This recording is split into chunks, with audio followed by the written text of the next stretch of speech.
Hello and welcome to another video of Spares and Repairs. I'm Gino, and here today we have a Seat Ibiza in for a cooling leak and overheating problem. So let's get down diagnosing and fixing the problem. Come on. So a close inspection, you can see here the thermostat housing and the thermostat inside leaking, and that's probably what's caused the overheating. So let's get on and replace that. And to do that, what I'm going to do is I'm going to remove the air box off, remove some of the coolant pipes, drain the coolant, and then go from there. This is the part I'll be using here today, BGA thermostat. So I've just sped along the video, drained the coolant, all the three hoses at the back are done, little pipe there, and two big ones on the right hand side of the thermostat. Now I'm going to take this coolant pipe off as well. There's a clip that clips it into place, so I'm going to remove that. And then also there's three bolts. Yeah, so there's one Allen key there, one Allen key there, and there's one at the bottom.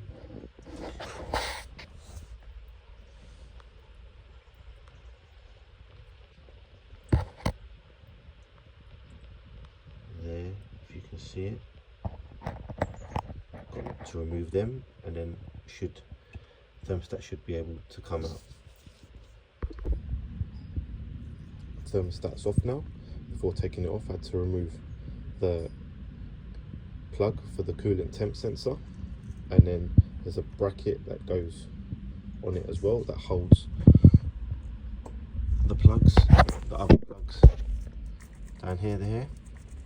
Also, the clip was taken off, just pulled it down to allow this coolant pipe to be removed. So now it's off. Just going to clean the surface where the thermostat housing goes into the engine block. As you can see inside the thermostat, it's broken up. As you can see, it's malfunctioned internally compared to the new one that I'm going to fit. See, also what I'm going to do is I'm going to I'm going to swap over the coolant temp sensor from the old one onto the new one, because as you can see they are completely different, even though it's a 4-pin, but the shape of them are wrong. So I'm going to swap them over before fitting it back on the car. Everything now is boxed up with all the new hoses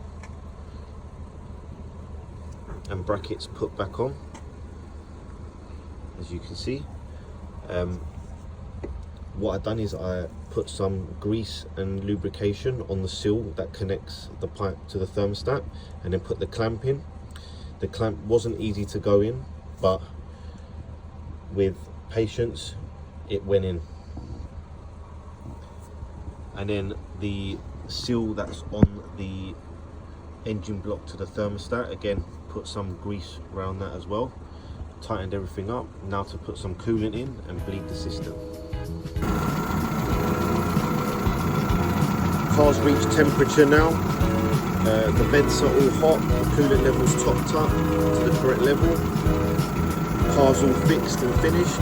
Thank you very much for watching. Please like and subscribe, and I'll catch you all in the next one. Come on.